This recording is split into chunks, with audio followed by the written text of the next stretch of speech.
जय हिंद दोस्तों, स्वागत है आप सभी को आपके अपने चैनल रेडियंट कॉम्पिटिटिव मैथ में। आपके पीछे एक आवश्यक सूचना दिख रहा होगा आज, तो सबसे पहले मैं इसकी चर्चा कर दूं। ऐसे आप लोगों की जानकारी होगा ही, अगर आप लोग टेलीग्राम और व्हाट्सएप के माध्यम से जुड़े होंगे तो आप सभी बच्चों को पता होगा, और बहुत सारे बच्चों ने सपोर्ट भी कर रहा है अपना स्टेटस लगा करके, फेसबुक में स्टोरी लगा करके, इंस्टाग्राम पर रील बना करके। तो जिस प्रकार से उसके पास सुविधा है वो हर एक बच्चा अपने अपने माध्यम से सपोर्ट कर रहा है। तो मैं चाहूँगा कि आप लोग भी एक बार ज़ोर शोर से सपोर्ट कीजिए इस बैच को। ये बैच उन विद्यार्थियों के लिए है, कहता है इंटर पास विद्यार्थी एएलपी टेक्नीशियन आरपीएफ के लिए सुनहरा अवसर। चाहे वो बच्चा इंटर पास हो या तो फिर हाल फिलहाल में जो भी रेलवे की बहाली चल रही है उसकी फॉर्म फिल किया हो, तो उन सभी बच्चों के लिए एक शानदार सा बैच स्टार्ट होने जा रहा है, जिसका डेट है 7 मई से।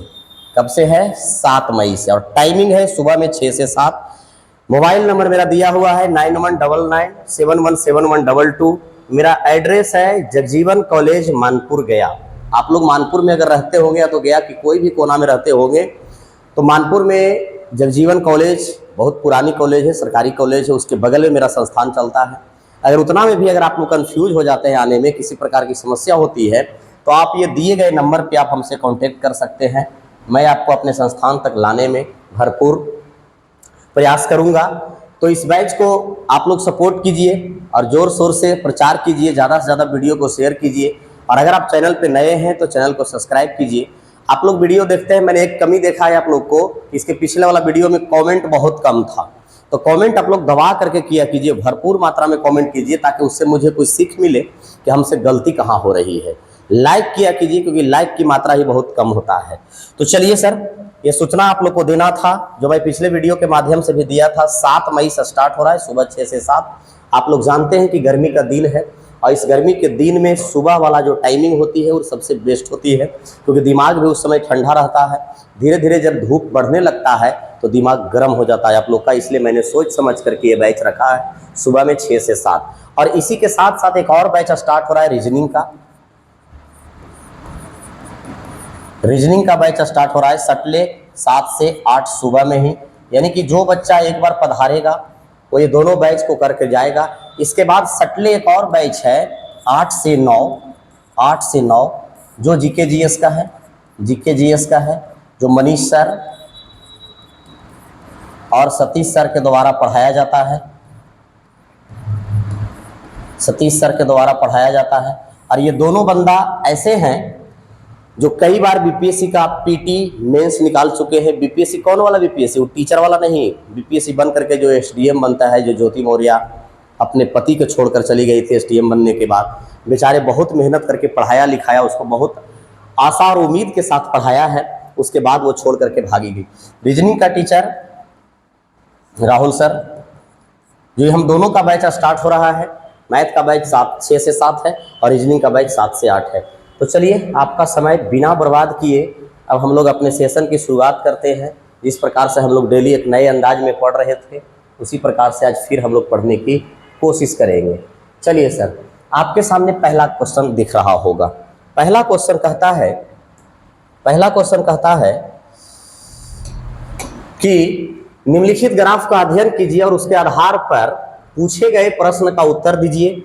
ग्राफ दिए गए वर्षों के दौरान एक कंपनी के कुल उत्पादन लाख टन में दर्शाता है। ये नीचे में सारा चीज कुल उत्पादन दिया हुआ है। जैसे ये खंभा है, तो ये खंभा के सामने कौन है? 65 है, क्योंकि ये खंभा 60 और 70 के बीच में है। जैसे ये खंभा है तो ये इसके बीच में है। जैसे ये खंभा है, ये वाला इसके बीच में है। ये खंभा है तो इसके बीच में है। ये वाला खंभा जो है इसके बीच में है, बराबर में लगता है कोई नहीं है। चलिए आगे बढ़ते हैं। कहता है कि पिछले वर्ष की तुलना में किस वर्ष कंपनी को उत्पादन में अधिकतम वृद्धि हुई? हमको कंपेयर करना है पिछले साल से सर। तो जैसे 2016 है तो 2016 का पिछला साल 2015 होगा, 2019 का पिछला साल 2018 होगा, 2018 का पिछला साल 2017 होगा, और 2014 का पिछला साल 2013 होगा। हमको पिछले साल से कंपेयर करके बताना है कि सबसे ज्यादा प्रतिशत वृद्धि किस वर्ष में हुआ है। तो 2015 की बात किया जाए तो 2015 यहाँ है। 2015 में कितना था? 35। 2015 में कितना था? 35। ये कम दिख रहा है, ये भी कम दिख रहा है। इस पे अच्छा कलर कौन चलेगा भाई? ये देखते हैं। 2015 में कितना था? 35। ठीक है, 2015 में 35 था, 2016 में यही चीज कितना हो गया, तो लगता है कि 55 है कि 60 है। यही समस्या होता है इसमें। नहीं, ये तो ऊपर चला जा रहा है, 55 है ये। तो ये 35 से 55 हो गया, तो कितना वृद्धि हुआ भाई? तो हर एक बच्चा बोलेगा कि सर वृद्धि तो हुआ है, कितना भाई? 20। वृद्धि कम वाला को और परसेंटेज के लिए 100, ऐसा आप लोग जानते होंगे। 4 पचे 20, 7 पचे 35, 400/7। 400/7 का मतलब हुआ 7 पचे 35, 7 7 49, कितना परसेंट आया? इसको अभी देखते हैं, हम लोग यहीं पे रखते हैं, क्योंकि सर हम लोग से पूछा गया है कि सबसे ज्यादा वृद्धि किस में हुआ है। अगला है 2019, तो 2019 कहाँ है भाई? यहाँ है। 2019 में कौन है? तो 2019 में लगता है कि 90 है, हमको अनुसार तो लग रहा है। जरा सामने आकर के देखते हैं जी, 2019 में कितना है? 90 है। तो 2019 है, तो इसके पहले वाला कौन होगा भाई? 2018। 2018 में कौन होगा? 40 नहीं होगा, 35 होगा। तो 2018 में 35 से 90 हो गया है, तो 55 बढ़ा है। वृद्धि कम वाला को और परसेंटेज के लिए 100। 11 पचे 55, 7 पचे 35, 1100 बटा ये 7 आ रहा है। इसको अगर भागा देंगे तो 7 एकम 7, 4 11, 7 पचे 35, 7 एकम 7, 7 एकम 7, 4 11, 7 पचे 35, 7 7 49, 157 पूर्णांक ये लगभग में आ रहा है। अगला है, कहता है 2018। तो 2018 को हम लोग अभी चेक किए थे कि 35 है, ठीक है। तो एक पहले 2017, तो 2017 यहाँ है, 2017 में कौन जाएगा? 75। 75, तो इसमें कितना वृद्धि हुआ है भाई? 40। वृद्धि कम वाला को, परसेंटेज के लिए 100। 8 पचे 40, 7 पचे 35, 800/7। 800/7 का मतलब हुआ 12 7 84 रही, 11 7 77, 30 बचेगा, 7 चौ 28, 114 पूर्णांक 2/7 आ रहा है। और अगला कौन है? 2014। तो 2014 कहाँ है भाई? यहाँ है। 2014 में कितना था? 45। 2014 में कितना है? 45। 45। 2014 में कितना है? 45। अरे यार, 2014 में कितना है? 45। तो जब 2014 है, तो इसके पहले वाली सेशन हम लोग को 2015 लेना पड़ेगा, 13। तो 2013 में कितना है भैया? तो 2013 में देखिए यहाँ पे दिया हुआ है 65। कितना दिया हुआ है? 65। तो 65। 2013 में कितना दिया हुआ है? 65। तो 13 से 14 इसमें वृद्धि हो भी नहीं किया है, इसमें तो कमी हुआ है, ये तो हो ही नहीं सकता है, ये कमी हुआ है। तो कहता है सबसे ज्यादा वृद्धि किस में हुआ है? तो सबसे ज्यादा वृद्धि इसमें हुआ है। और ये था किस में भैया? तो हमको लगता है कि ऑप्शन नंबर बी में था, क्योंकि 2019 के सामने ही 90 है, यानी कि हमारा ऑप्शन कौन हो जाएगा? Option number B. इसमें बोला गया था कि पिछले वर्ष की तुलना में सर्वाधिक वृद्धि किसमें हुई है।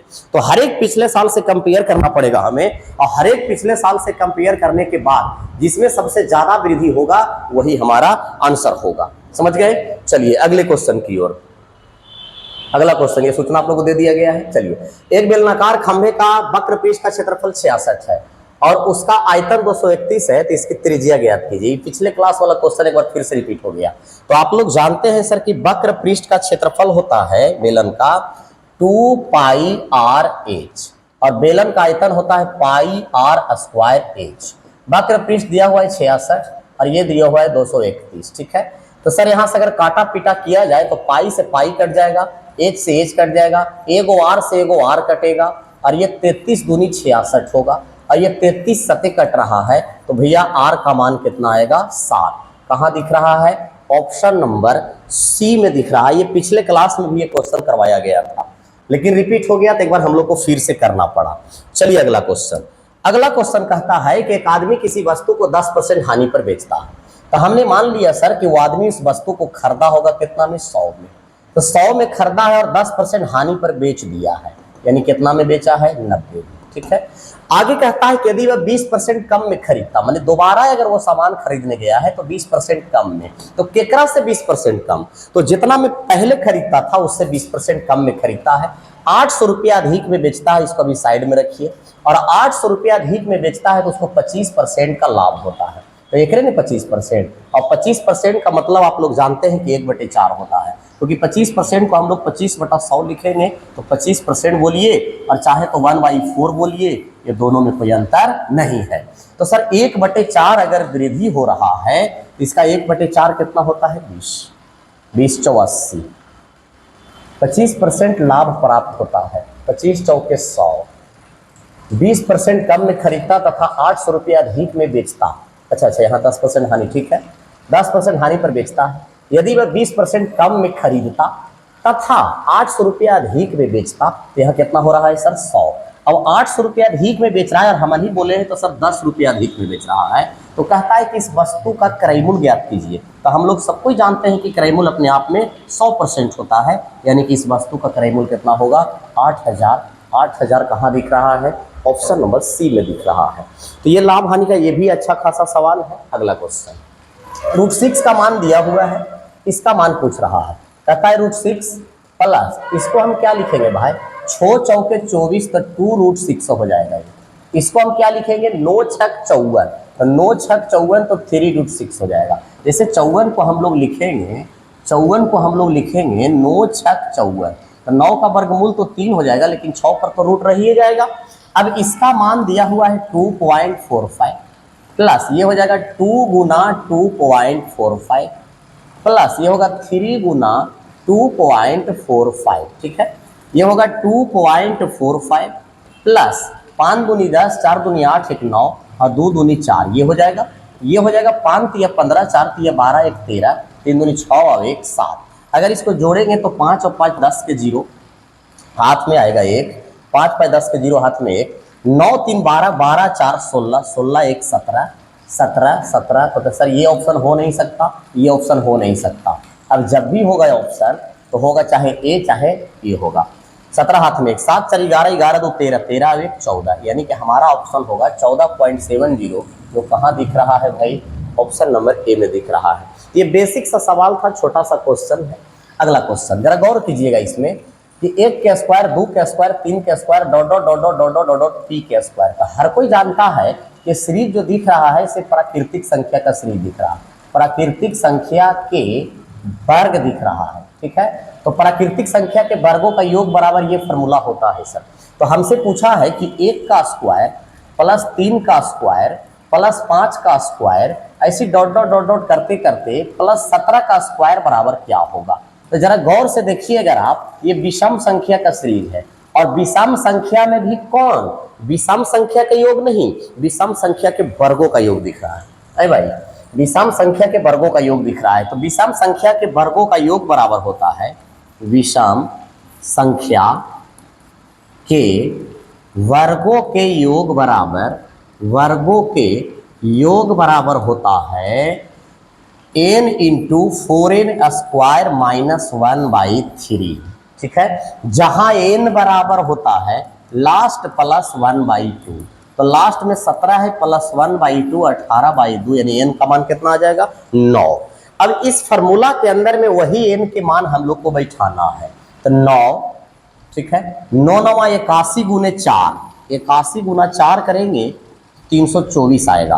अब 324 में से 1 घट जाएगा तो 323 हो जाएगा, बटा 3, ये कटेगा 3 से, 3 तिया 9, 3 दूनी 6 और 3 तिया 9, यानी कि आंसर कौन होगा भाई 969। तो इस सवाल को बनाने के लिए आपको वर्गों के योग का फॉर्मूला याद होना चाहिए, और वो भी किसका, वर्गों के योग का, तो विषम संख्या के वर्गों के योग का फॉर्मूला याद होना चाहिए। अगर ये फॉर्मूला आपको याद होता है या याद रहता है तो सवाल ये आसानी से बन जाएगी।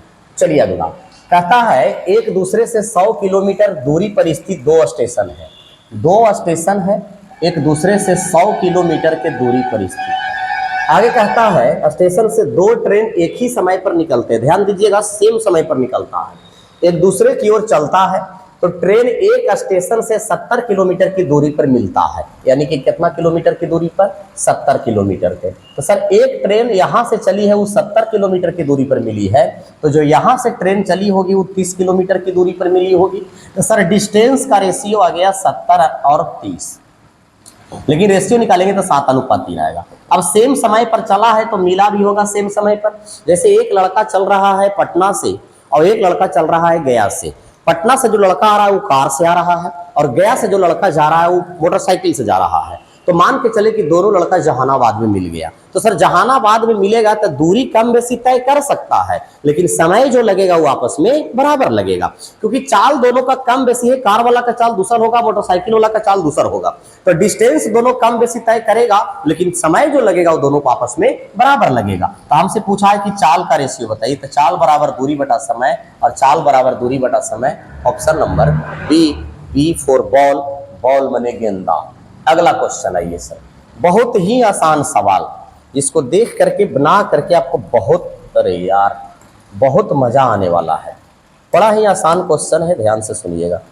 थोड़ा सा ट्राई कर रहा हूँ कि इस पर कौन कलर अच्छा चलेगा, इसका तो पत्ते नहीं चलता है। तो ये कैसा चलेगा, चलो ये ठीक है। कहता है एक्स माइनस वाई का 70%, एक्स माइनस वाई का 70% बराबर एक्स प्लस वाई का 30%, 30%। तो x का कितना प्रतिशत y है, x का कितना प्रतिशत y है। तो जिसके बगल में का लगल रहता है उसको नीचे रखते हैं और परसेंटेज के लिए 100। मैंने इस सवाल का जवाब हम लोग तब दे पाएंगे जब x और y का मान निकल जाएगा। तो 0 से 0 कट जाएगा, ये हो जाएगा 7x माइनस 7y बराबर 3x प्लस 3y। अब ये x में घटेगा तो 4x हो जाएगा, आई 10y हो जाएगा। कटेगा तो 5 दूनी 10 और 2 दूनी 4, तो x अनुपात y बराबर होगा 5:2। अब यही वैल्यू को वहाँ हम लोग पुट करेंगे तो इसका मान 2 है, इसका मान 5 है और परसेंटेज के लिए 100। ये कट जाएगा 20 बार में, तो 20 दूनी 40% के बराबर होगा सर, जो कहाँ दिख रहा है आपको, C फॉर कैट, कैट मैंने बिलाए। अगला गीता और राधा, गीता और राधा के रुपये का अनुपात है 7:15। आगे कहता है राधा और सविता, राधा और सविता के रुपये का अनुपात है 7:16। ठीक है, तो जरा हम देखते हैं आगे क्या बोला है। गीता के पास इतना रुपया है तो सविता के पास कितना है। गीता के पास दिया हुआ है और सविता के बारे में पूछ रहा है, तो कभी भी अगर फर्स्ट और लास्ट अगर पूछता है तो सोझे सोझे गुना कर दिया जाता है। तो 7 49 और 16 85 के 0 हाथ में 8, 16 एकम 16 और 8 24, 240। सवाल में कहता है कि गीता के पास 980 रुपया है, तो किताब कहता है कि गीता के पास 980 रुपया है, और हमन ही कहेंगे तो गीता के पास 49 रुपया है। तो सविता के पास कितना रुपया है, तो 240 से गुना करेंगे। 49 दूनी 98 और 24 दूनी 4800, यानी कि ऑप्शन कौन होगा, सी फॉर मौसी। अगला क्वेश्चन है ये आपके सामने, कहता है 2 अंकों से बनी संख्या तथा अंकों के क्रम के पलटने पर। तो सर 2 अंकों से बनी संख्या 72 है और इसको पलटेंगे तो 27 होगा, घटाएंगे तो 12 में से 7 गया 5 और 6 में से 2 गया 4। ठीक है, पलटने पर, और जोड़ेंगे अगर हम पलटने पर प्राप्त संख्या के योग और अंतर 99 और 45 है, तो वो संख्या क्या है। तो अंतर को आ गया 45, जोड़ेंगे तो 7 2 9, 7 2 9, योग भी यहाँ से 99 आ रहा है। आगे देखिएगा इसको 63 को अगर हम पलटेंगे तो 36, अगर हम जोड़ेंगे तो 99 आ रहा है, लेकिन घटाएंगे तो 13 में से 6 गया 7 और 5 में 27 आ रहा है, ये तो नहीं होगा। अगला कहता है 27 को अगर हम करेंगे, ये 27 है, और अगर हम इसको क्या बोलते हैं पलटेंगे तो 72 हो जाएगा। तो जोड़ेंगे तो 99 तो आ जाएगा, लेकिन घटाएंगे सर तो माइनस में आ जाएगा। समझे, ये ऑप्शन नहीं होगा, ये भी ऑप्शन नहीं हो रहा है। एक ऑप्शन से आ रहा है, नियम फॉलो कर रहा है। 2 अंकों से बनी संख्या तथा अंकों के क्रम को पलटने पर प्राप्त संख्या के योग और अंतर 99 और 45 है। तो इसको अगर किया जा रहा है सर तो 99 और 45 तो आ रहा है दोनों, समझे। तो कहता वह संख्या क्या है, तो संख्या 72 हो जाना चाहिए। ऑप्शन से तो हो जा रहा है, लेकिन अगर हम विदाउट ऑप्शन देखना चाहें तो बेसिक से देखते हैं सेटिस्फाइड का, कि ऑप्शन दिया हुआ है इसमें आंकड़े अधूरे हैं। तो हम लोग सबको ही जानते हैं कि 2 अंकों से बनी संख्या 10x प्लस वाई है, इसको पलट देंगे तो 10y प्लस x हो जाएगा। ठीक है, और इसका योग कितना होगा, 99। फिर आप लोग सबको ही जानते हैं कि 2 अंकों से बनी संख्या 10x प्लस वाई है, लेकिन अगर हम इसको पलट देंगे तो 10y प्लस x हो जाएगा, और इसका अंतर कितना दिया हुआ है, 45। ठीक है, और हम लोग से पूछा गया है कि संख्या बताइए, तो संख्या है 10x प्लस वाई, माने कि जब तक x और y का मान नहीं निकलेगा तब तक इसका हम लोग नहीं बता सकते हैं। ये होगा 11x प्लस 11y बराबर 99। तो यहाँ से 11 कॉमन लेंगे तो x प्लस y बराबर आ जाएगा 9। ठीक है, यहाँ से होगा 10x plus y minus 10y minus x बराबर 45। ठीक है, इसको अगर घटाएंगे तो 9x माइनस 9y बराबर 45। तो यहाँ से हो जाएगा सर x माइनस वाई बराबर 5। तो x प्लस वाई निकल गया और x माइनस वाई निकल गया। तो जरा हम यहाँ से x और y निकाल लेते हैं। तो x और y निकालने का तरीका है कि एक बार जोड़ के 2 से भागा दीजिए और एक बार घटा के 2 से भागा दीजिए। तो 14/2 x का मान 7 आ जाएगा, और घटाएंगे सर तो 4/2 यानी इसका मान 2 आ जाएगा। और यही मान को अगर हम यहाँ रख देते हैं तो 10 × 7 + 2, यानी कि फिर भी आंसर कितना आ रहा है 72। यानी कि हमारा ऑप्शन ए बिल्कुल सही दिख रहा है। चाहे तो ऑप्शन से सेटिस्फाइड करा दीजिए, चाहे तो इसको बेसिक से बना दीजिए। अब देखिए सर कहता है sine theta plus cos theta बराबर 2, तो sine 9 theta plus cosec, cosec 9 theta का मान क्या होगा? तो इसको सबसे बेहतर होगा सर कि वैल्यू पुटिंग से बना दीजिए, थीटा के मान को पुट कर लीजिए। तो सर अगर हम थीटा के मान अगर हम 90 डिग्री रखते हैं तो थीटा 90, साइन थीटा 90 पर भी 1 होता है और कॉसेक 90 पर भी 1 होता है, तो 1/2 आ रहा है, सेटिस्फाइड हो रहा है। तो ये भी 1 होगा तो 1 के पावर 9 और ये 1 के पावर 9, तो 1 के पावर कितनों कीजिएगा तो 1 ही रहेगा, यानी 1 और 1 कितना होगा 2, एकदम सेटिस्फाइड कर रहा है। तो थीटा बराबर 90 डिग्री है तो कहता उसका मान क्या होगा, तो उसका मान कितना होगा सर 2। अगर इसको बेसिक से बनाएंगे तो बहुत बड़ा हो जाएगा, समझ गए। चलिए हम लोग को एक फार्मूला पढ़ना है सर कि यदि x + 1/x बराबर m है तो x² + 1/x² बराबर होता है m² - 2, ठीक है। अब अगर फिर से हम इसको स्क्वायर कर देंगे तो पावर 4 का मान निकल जाएगा। इसी प्रकार से यहाँ कुछ दिया हुआ है कि x + 1/x बराबर 4 है, तो हमसे x के पावर 4 + 1/x के पावर 4 का मान पूछा गया है। तो इसको दो पहले एक बार स्क्वायर करेंगे सर तो ये आएगा, ये आएगा। तो इसका फॉर्मूला क्या होता है m², तो जहाँ m बराबर कितना होगा 4, तो 4 के स्क्वायर -2, 16 - 2 यानी कितना होगा 14। अब बताइए सर इसको अगर हम फिर से स्क्वायर कर देते हैं तो पावर 4 आ जाएगा। तो x के पावर 4 + 1/x के पावर 4, जब इसको स्क्वायर करेंगे तो पावर 4 आएगा। तो स्क्वायर करने के बाद फार्मूला क्या होता है m² - 2, यानी यहाँ भी फार्मूला m² - 2 हो जाएगा। लेकिन अबरी m बराबर कितना होगा 14, तो 14 का स्क्वायर 196 होता है, 196 - 2, यानी कि आंसर कितना होना चाहिए भाई 194, जो कहाँ दिख रहा है भैया ऑप्शन नंबर बी में। माने कि 2 बार अगर इसमें स्क्वायर कर दिया जाए तो जो पूछ रहा है उसका मान निकल जाएगा। चलिए सर सवाल देखिएगा अगला। अगला सवाल है इस प्रकार से, जैसे ये एक त्रिभुज है, ठीक है, वृत्त है, ये एक वृत्त है, ये एक वृत्त है। अब ये वृत्त है सर, कहता है कि बिंदु O त्रिभुज ABC का परिकेंद्र है, परिकेंद्र हो चाहे अंतः केंद्र हो, कहाँ होता है अंदर, ठीक है। त्रिभुज ABC का एक त्रिभुज है ABC, ठीक है, इसका परिकेंद्र है ये, इसको यहाँ से मिलाया जाए, इसको यहाँ से मिलाया जाए, ये हो गया A, ये हो गया B और ये हो गया C, ठीक है। आगे पढ़िएगा, कहता है एंगल BAC बराबर 85 डिग्री है। BAC ये वाला एंगल दिया हुआ है सर, कितना दिया हुआ है 85 डिग्री दिया हुआ है, ठीक है। आगे कहता है एंगल BCA 55 डिग्री है। BCA माने ये वाला एंगल दिया हुआ है, ये वाला एंगल कितना दिया हुआ है, इसको साइड में लिखते हैं 55 डिग्री दिया हुआ है, ठीक है। तो बताइए कि OAC क्या होगा, एंगल OAC का मान पूछ रहा है, यानी कि इसको भी हमको इससे मिलाना पड़ेगा। तो सर इसको भी, अरे यार क्या कर रहे हो तुम, ये एंगल इसको मिलाना पड़ेगा। OAC यहाँ पे हमने O मान लिया है, ठीक है। OAC माने ये वाला एंगल हम लोग से पूछा गया है, OAC ये वाला एंगल, ये वाला, जैसे एक त्रिभुज है ना ये वाला है, तो पूरा नहीं है, लेकिन हमसे ये वाला मान खाली पूछा गया है, OAC माने खाली ये वाला मान पूछा गया है। अब जरा गौर कीजिएगा यहाँ से सर, आप लोग को पता है कि सर्किल के अंदर कोई वृत्त है तो ये वाला जो एंगल होता है इस एंगल के डबल होता है, तो इसका डबल करेंगे तो ये 170 डिग्री आ जाएगा। फिर आप इधर उलट के देखिए, उलट के अगर देखिएगा तो ये वाला एंगल के डबल ये वाला एंगल होगा, ये 55 है तो ये 55 है तो ये कितना होगा 110 होगा, ठीक है। और आप लोग जानते हैं सर कि ये केंद्र है, अगर ये पूरा 360 डिग्री होगा तो 360 डिग्री में से ये 170 डिग्री 110 डिग्री है, माने टोटल 280 डिग्री है, तो 280 है हमको 360 लाना है, तो माने ये वाला एंगल 80 डिग्री हो जाएगा। बोलिए अब हमसे सर एंगल में पूछा गया है ये वाला मान पूछा गया, ये वाला खाली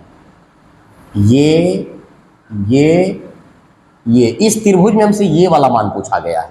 अब जरा आप गौर कीजिए कि अगर ये सर्किल है और ये इसका केंद्र है तो इसमें से हम कहीं भी लाइन अगर खींच देंगे तो सभी लाइन आपस में बराबर होगा। क्यों बराबर होगा भाई?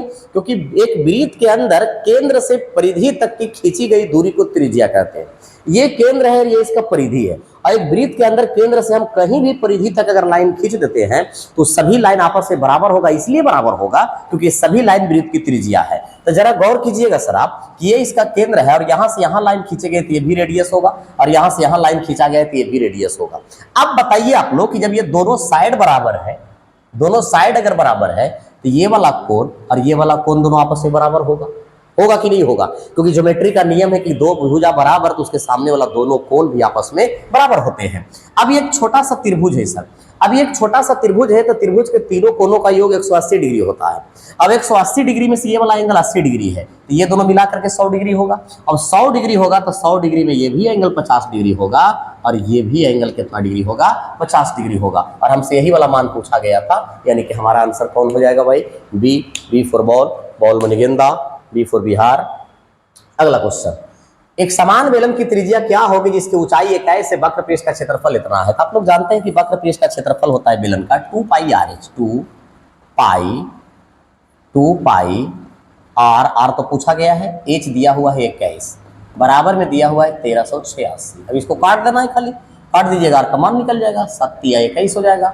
814 4 18, 3 से ये कट रहा है, 3 चौ 12, 3 छक 18, 3 दूनी 6, ठीक है। ये 22 से भी कट रहा है तो 22 दूनी 44 और 22 से कम 22, ये 2 से कट रहा है तो आर बराबर हो जाएगा 10.5 सेंटीमीटर रेडियस।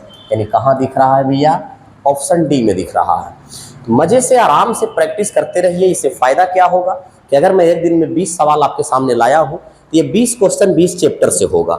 आप लोग करते क्या है कि पढ़ते तो बड़ी ईमानदारी से है, वो चाहे मैथ पढ़े, चाहे रीजनिंग पढ़े, चाहे आर्ट्स पढ़े, चाहे साइंस पढ़े, चाहे करेंट पढ़े, चाहे उर्दू पढ़े, चाहे फारसी पढ़े, पढ़ते बड़ा ईमानदारी से है। लेकिन जानते हैं आप लोग क्या करते हैं? पूरा फोकस पढ़ाई पे ही कर देते हैं, रिवीजन के बारे में कभी सोच भी नहीं करते हैं। और ये ऑनलाइन जो हम लोग एक दूसरे से जुड़ते हैं तो इस रिवीजन का एक बहुत अच्छा जरिया है, ताकि आप जहां कहीं भी बैठे हुए हैं, सोए हुए या कुछ भी कर रहे हैं, आप आराम से मोबाइल चालू करके एक एक प्रश्न को आसानी से समझ सकते हैं। इससे फायदा क्या होगा कि कम से कम नियम तो एक बार आपके माइंड में घुस जाएगा। अब मानते कि जो बच्चा मेंसुरेशन पढ़ लिया, या तो फिर ये सवाल एलसीएम और एचसीएफ का है, तो जो बच्चा एलसीएम और एचसीएफ पढ़ लिया होगा वो हो सकता है कि सवाल का नियम उसके माइंड से उतर गया होगा, लेकिन एक बार अगर ये वीडियो को देखेगा तो उसके माइंड में एक बार फिर से ये नियम छप जाएगा, ताकि उसको बनाने की जरूरत न पड़े और देख के अपना काम चला ले। चलिए सर, कहता है दो संख्या का लघुत्तम और महत्तम इतना है, पहली संख्या इतना है तो दूसरी संख्या क्या होगा? तो हम लोग जानते हैं सर कि दूसरी संख्या बराबर होता है लसा गुने मसा बटे पहली संख्या, और सब चीज सवाल में दिया हुआ है, लसा मसा सब दिया हुआ है, एक संख्या भी दिया हुआ है 12, 3 चौ 12, 15 चौके 60, एक संख्या कितना है सर? 15। कहाँ दिख रहा है भाई? ऑप्शन ए में। बहुत सारे बच्चे से ये वाला सवाल भी छूट जाता है। क्यों? क्योंकि सर सब चैप्टर पढ़ता है वो, लेकिन जब लास्ट बैच करता है ना तो एलसीएम हो गया, दौड़ हो गया, नाव धारा हो गया, ये सब चैप्टर, पाई चार्ट हो गया, जो आज वीडियो का पहला क्वेश्चन है पाई चार्ट, ये सब पर ध्यान ही नहीं देता है वो, और नहीं ध्यान देता है तो सवाल छूट जाता है। और कोई भी एग्जाम में अगर आप गौर कीजिएगा तो कोई भी एग्जाम में सबसे ज्यादा सवाल ये सबसे पूछा जाता है। अगला, एक पंचभुज वाले किसी बहुभुज के अंतः कोण इतना है, अनुपात में है तो सबसे छोटा कोण क्या होगा? तो सबसे पहले तो पता करना पड़ेगा सर कि पंचभुज के पांचों कोणों का योग क्या होता है। कोई भी पंचभुज अगर आपके सामने है, 1 2 3 4 5, जैसे ये है, ये पंचभुज अगर आपके सामने दिख रहा है तो इसका पांचों कोण होगा कितना डिग्री का? पांचों कोण मिला करके कितने डिग्री का हो सकता है? सबसे पहले तो ये हम लोग को पता करना पड़ेगा। समझ गए बात को? चलिए सर ध्यान से सुनिएगा। तो आप लोग को पता है कि किसी भी बहुभुज के सभी अंतः कोण के योग बराबर, सभी अंतः कोण के योग बराबर होता है n-2 गुना 180। ठीक है, n का मान 5 होगा क्योंकि 5 भुजा है इसमें, गुने 2 गुने 180।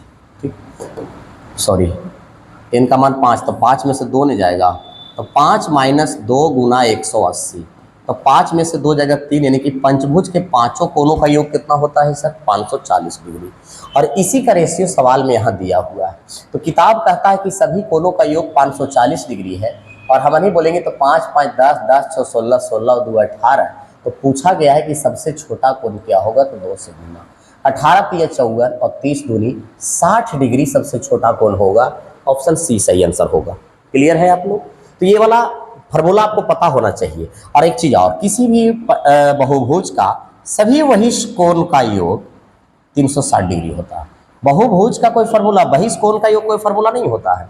किसी भी बहुभुज के सभी बहिष कोण का योग कितना होता है?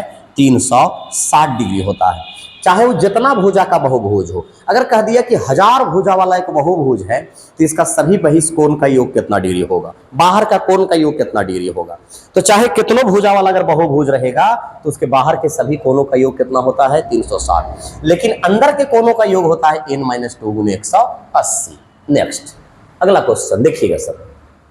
सबसे पहले तो हम लोग इस सवाल में इसको हल करना पड़ेगा। इसको अगर ये नहीं होता तो हम लोग डायरेक्ट प्रविकरण कर देते तो हमारा काम चल जाता और काम बन भी जाता और जो सोच रहे हैं वो हो भी जाता।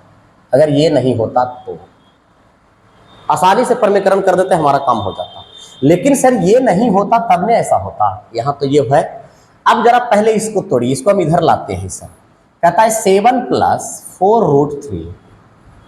ठीक है, पहले इसको हल करना पड़ेगा हम लोग को। तो इसका हल करने का तरीका है सर कि यहाँ पे 2 होना चाहिए, तो यहाँ पे पहले 2 बनाइए। मैं कभी घातांक करनी पढ़ाऊंगा तो आप लोग को ये सब चीज़ पढ़ाऊंगा। 2 + 2√3 हम लिख सकते हैं। घातांक करने में एगो पूरा टाइप है ये, और उस पूरे टाइप में कम से कम 30 सवाल है इस टाइप का। अभी 2 को अंदर भेज दीजिए तो सर बाहर एगो 2 को रखना है और बाकी 2 को अंदर भेज देना है। बस यहाँ पे खाली 2 ये रखना है, यही इसका तरीका है। तो 2 को अंदर भेजेंगे तो 4 हो जाएगा, तो 4 तिया 12। अब इसको ऐसा तोड़िए कि जोड़ने पर 7 आना चाहिए और गुना करने पर 12 आना चाहिए। तो हर एक बच्चा बोलेगा कि सर 4 तिया 12 तोड़ दीजिए ना सर। बहुत बच्चा ये भी सोच रहा होगा कि सर 6 दूनी 12 भी तो हो रहा है सर। लेकिन भाई मेरे 6 दूनी 12 तो हो जा रहा है, लेकिन 6 व 2 को जोड़ने पर 7 नहीं हो रहा है। मैंने कि इसको ऐसा फैक्टर करना है कि जोड़ने पर 7 आना चाहिए और गुना करने पर 12 आना चाहिए। तो 4 तिया 12, रूट चढ़ा दीजिए, दोनों पे रूट है तो, और प्लस रहेगा तो प्लस दीजिएगा और माइनस रहेगा तो माइनस दीजिएगा। इसका आंसर आ गया। मैंने कि अब हम इसके जगह पर 4 + 3√3 बटा इसके जगह पर अब हम क्या लिख सकते हैं? तो 2 + √3, क्योंकि 4 का वर्गमूल 3 होता है। अब इसके जगह पर हम लिखेंगे 2 + √3 बराबर a + √b। ये है। तो हमसे पूछा गया इसका मान बताना है। तो जब तक a और b का मान नहीं निकलेगा तब तक हम उसका मान कहीं बता सकते हैं। तो पहले आप इसको हल कीजिए। तो इसको हल करने के लिए प्रमेयकरण करना पड़ेगा। तो 4 + 3√3 / 2 + √3 गुना, प्रमेयकरण में जानते हैं आप लोग कि नीचे वाला सुपर में गुना और भाग दोनों होता है। तो 2 - √3 और 2 - √3 साइन चेंज हो जाता है। सर नीचे अगर गौर से देखिएगा तो नीचे 1 हो रहा है, क्योंकि a + b और a - b है। तो आप लोग जानते हैं कि a + b और a - b का फॉर्मूला होता है, a + b और a - b का फॉर्मूला होता है a² - b² होता है कि नहीं? इसको मैं इधर साइड में कर रहा हूँ क्योंकि जगह का अभाव है। चलिए सर ध्यान दीजिएगा। तो यहाँ तक ठीक है, आगे बढ़िए। अभी दोनों को गुना करेंगे हम लोग। तो गुना करेंगे सर, तो कैसे गुना किया जाए? पहले 4 से गुना कीजिए। तो 4 से गुना करेंगे तो 4 दूनी 8 - 4√3। ठीक है, फिर इससे गुना कीजिए तो 3 दूनी 6√3, और फिर इसको इससे गुना करेंगे हम तो √3 और 3 तिया 9 -9 हो जाएगा। बटा में तो 1 हो गया, चलो लिख ही देते हैं। अरे छोड़ो, लिखेगा क्या? ये हो गया a + √b। तो यहाँ भी तो सर होगा a + √b। बोलिए आप बताइए, इसको अगर हल करके देखा जाए तो 6√3 में से 4√3 जाएगा तो 2√3 बचेगा, और 9 में से 8 गया तो -1 बचेगा, बराबर a + √b। अब इसका यहाँ से तरीका है सर कि जो रूट में है उसका मान रूट वाला होगा, रूट वाला के सामने वाला होगा, और जो बिना रूट में है उसका मान बिना रूट वाला होगा। तो a का मान तो आ गया -1, a का मान कितना आ गया? -1। ठीक है, अब हम लोग को b का मान पता करना है। तो b के मान पता करने के लिए अब मैं लिखूंगा इसको कि √b बराबर 2√3। ठीक है, अब रूट हटेगा तो इस पर स्क्वायर चढ़ जाएगा, तो b बराबर हो जाएगा 2√3 का होल स्क्वायर। यानी कि b का मान आ गया 2 दूनी 4 और 4 तिया 12। b का मान आ गया 2 दूनी 4 और 4 तिया 12। तो b के मान आ गया 12, अब बीच में माइनस है, ये माइनस माइनस प्लस हो जाएगा, माने 12 और 1 13। आपका डायरेक्ट आंसर होगा ऑप्शन नंबर बी। समझ गए बात को? एक बार फिर से वीडियो को देखा कीजिए, यही सब सवाल आप लोग से ज्यादा छूटता है, क्योंकि रेशियो, परसेंटेज, लाभ हानि, फलाना ढिकाना, ये सब तो सबको पढ़ता है, लेकिन ज्यादा क्वेश्चन यही सब चैप्टर से छूटता है। आगे कहता है रमेश और रहमान किसी काम को 20 और 25 दिन में करते हैं। रमेश और रहमान किसी काम को 20 और 25 दिन में करते हैं। ये कर देगा 20 दिन में और ये करेगा 25 दिन में। तो 20 और 25 दिन में अगर करता है सर, तो टोटल वर्क हमारे पास क्या होगा भाई? तो टोटल वर्क 100 हो जाएगा, और टोटल वर्क 100 है तो एकर क्षमता 5 होगा और एकर क्षमता 4 होगा। आगे कहता है कि दोनों मिलकर काम शुरू किया, 10 दिन तक काम किया, तो दोनों का क्षमता 9 है और इन्होंने 10 दिन तक काम किया है, तो 10 दिन में 10 9 90 काम कर दिया है। अब 10 9 90 काम कर दिया है सर, तो शेष काम कितना बचा भाई? तो शेष काम 10 बचा है। आगे कहता है कि शेष काम को सुरेश करता है 3 दिन में, तो शेष काम को सुरेश अगर 3 दिन में करता है तो सुरेश की क्षमता 10/3 आ गया है। तो हमसे सवाल किया है कि सुरेश ने इस पूरे काम को कई दिन में करेगा, तो पूरा काम 100 है और इसका क्षमता 10/3 है। ये कट जाएगा सर 10 बार में, तो हमारा आंसर हो जाएगा 10 या 30, यानी कि पूरे काम को कई दिन में करेगा? 30 दिन में करेगा। एक समय काम का ये सवाल था और बड़ा ही आसान क्वेश्चन था। क्वेश्चन नंबर 19 आपके सामने दिख रहा है। कहता है 5 के पावर 3n-2 बटा 5 के पावर 4n-1 बराबर 25 है। तो बताइए कि n का मान क्या होगा? सर घटांग करने में एक फॉर्मूला पढ़ना है हम लोग को। यदि a के पावर m बटा a के पावर n हो तो इसको लिखते हैं a के पावर m-n, यानी कि अगर आधार सेम रहे और भागा में रहे तो पावर को घटा करके लिखा जाता है। तो जरा गौर कीजिए तो सर आधार सेम है कि नहीं, भागा में है कि नहीं, तो हम इस पावर को घटा करके लिखेंगे। तो घटा करके लिखेंगे सर, तो 3n-2 मेरे पास पहले से है, ठीक है।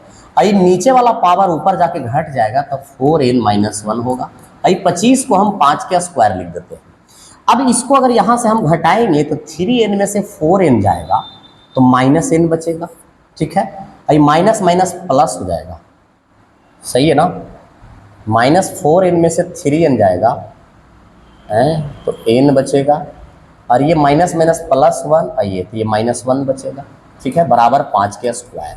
आप लोग जानते हैं सर कि आधार सेम तो पावर सेम होता है। तो सर n का मान 3, जो कि 3 कहीं नहीं दिख रहा है। कहाँ गलती किए रे बचवा? इसको अगर हल करेंगे हम लोग तो ये आएगा 3n-2 -4n-, सवाल यही ना है, यहाँ माइनस से ना है दिख। अच्छा, जहाँ प्लस है बाबू, यहाँ प्लस है, यहाँ प्लस है, तो प्लस है तो हो जाएगा 3n+2 -4n और माइनस माइनस +1 बराबर 5 का स्क्वायर। अब जरा देखिए ये घटेगा सर, तो 3n-4 ये हो जाएगा 1 -n बराबर 5 का स्क्वायर। आधार सेम तो पावर से 1 -n बराबर 2, तो n बराबर जाके ये घट जाएगा उन्हें जा करके, तो 2 में से 1 गया 1, यानी कि ऑप्शन कौन हो जाएगा? ऑप्शन नंबर बी, ठीक है। अगला क्वेश्चन आज के क्लास का लास्ट क्वेश्चन है, जो इस प्रकार है। 4 संख्या इस प्रकार है कि उनमें से किसी 3 संख्या के औसत में चौथी संख्या को जोड़ा जाए तो संख्या इतना इतना इतना आता है। तो चारों संख्या का योग ज्ञात कीजिए। हमने सबसे पहले सर चारों संख्या मान लिया, हमने मान लिया कि चारों संख्या है a, b, c और d। बस करना इसमें कुछ नहीं है, जैसे सवाल में बोल रहा है वैसे कर देना। प्रथम 3 संख्या के औसत में चौथी संख्या जोड़ने पर, तो 3 संख्या का अगर हम औसत करेंगे तो a + b + c/3, एरा में चौथा संख्या जोड़ दीजिए d। फिर 3 संख्या का औसत करेंगे तो b + c + d/3, एरा में चौथा संख्या जोड़ दीजिए। फिर 3 संख्या का औसत करेंगे तो c + d + a, एरा में चौथा संख्या जोड़ दीजिए b, और फिर 3 संख्या का औसत करेंगे तो d + a + b, एरा में चौथा संख्या जोड़ दीजिए c। देखिए तो चौथा संख्या सब अलग अलग जुड़ रहा है कि नहीं? जोड़िएगा तो कहता है इसका मान आएगा 29, इसका मान आएगा 23, इसका मान आएगा 21 और इसका मान आएगा 17, ठीक है। अब इसको हल करने पर कहता है कि चारों संख्या का योग बताइए, माने a + b + c + d का मान हम लोग से पूछा गया है। चारों संख्या के योग मतलब a + b + c + d का मान हम लोग से पूछा जा रहा है। अब इसको अगर हम हल करते हैं बाबू तो ये आएगा a + b + c, ये 3 यहाँ गुना हो जाएगा, +3d बराबर 29 तिया 87। नहीं समझे बात को? एलसीएम लेंगे तो 3 हो जाएगा, तो a प्लस बी प्लस सी रह जाएगा, ये 3D गुना होगा। और सटले एलसीएम को हमने गुना भी कर दिए है, क्योंकि नहीं करते तो यही काम को हमको 2 बार करना पड़ जाता, और 2 बार करते तो कैलकुलेशन और बड़ा हो जाता। यहाँ से अगर देखा जाए तो यहाँ से देखिएगा तो b plus C plus D plus 3a बराबर 23 तिया 69। यहाँ से अगर देखा जाए तो c प्लस डी प्लस ए प्लस 3b बराबर 21 तिया 63। और यहाँ से अगर देखा जाए तो d प्लस ए प्लस बी प्लस 3c बराबर 70 तिया 51।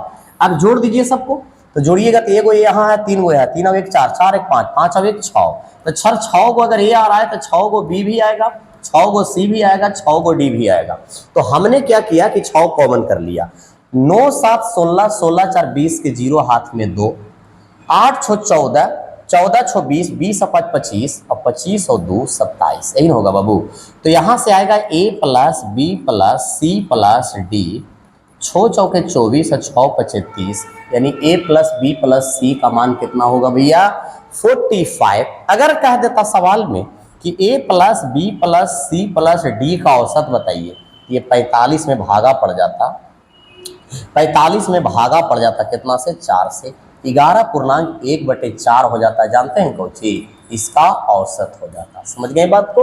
तो सर हमें उम्मीद है कि आपको बहुत अच्छा लगा होगा, आज के सेशन को पढ़ करके देख करके बहुत मज़ा आया होगा। आज के सेट का मैंने टोटल सवाल का सॉल्यूशन कर चुका हूँ, ठीक है, पूरे सवाल का सॉल्यूशन मैंने कर दिया है। जितना भी क्वेश्चन आपके सेट में था, मैंने अगर 17 से 18 यानी 20 क्वेश्चन अगर लिया है, तो ये 20 क्वेश्चन कहीं ना कहीं 20 टॉपिक से है। यानी कि जो बच्चा का सिलेबस पूरा क्लियर होगा, उस विद्यार्थी के लिए 20 चैप्टर क्लियर हो चुका। क्योंकि सर 20 चैप्टर का मतलब 20 क्वेश्चन का मतलब 20 चैप्टर का थ्योरी थोड़ा थोड़ा उसके दिमाग में फिर से आ गया। तो भाई आप लोग अगर रह रहे हैं गया में या तो पटना में या दिल्ली में, कहीं भी अगर आप रहते हैं, इंडिया का कोई भी कोना में रहते हैं, तो बड़ा मेहनत से माता पिता आपको यहाँ रहने के लिए महीना में 4000 5000 का महीना आपको देते हैं। उस पैसा का उपयोग करना सीखिए, नहीं तो जिस दिन आपके बाल बच्चे बड़े होंगे ने, यही सवाल आपसे करेंगे। अगर आप उनके सामने बोलिएगा कि बाबू हम गया में रह करके पढ़ते थे, तो बस एक ही सवाल करेंगे कि गया में रह करके पढ़ते थे तो आपने किया क्या? गया में रह करके क्या कर लिया? आप कुछ नहीं किया। तो आज अगर आप नहीं कुछ कर पाइएगा, तो कल आपका कोई अधिकार नहीं होता है कि आप अपने बच्चों के ऊपर उंगली उठाइए कि तुम ये करके दिखाओ। जब तुम करोगे तभी उस पर उंगली उठा सकते हो, और बच्चे आपकी बात को मानेंगे भी। तो एक बार फिर से मैं लास्ट में आपको इन्फॉर्मेशन दिखा देता हूँ। 7 मई से एक नया बैच स्टार्ट हो रहा है इंटर पास विद्यार्थियों के लिए, बिल्कुल 0 लेवल से, एकदम आराम से शांति तरीके से हम लोग इसको पढ़ेंगे। समय इसका रहेगा मॉर्निंग में 6 से 7। तो अगर आपके नज़दीकी में, अगर आपके भाई बहन या आपके अड़ोस पड़ोस में कोई भी बच्चा अगर इंटर पास किया है, तो आप एक सीनियर होने के नाते उसे अच्छे से गाइड कीजिए, ताकि वो बच्चा कहीं भटके नहीं और एक अच्छे संस्थान का चयन करे और अपना जीवन को सफल बनाए। तो ठीक है सर, आज की सेशन को मैं समाप्त करता हूँ। मिलते हैं फिर हम लोग कल नए सेशन में। तब तक के लिए जय हिंद, जय भारत।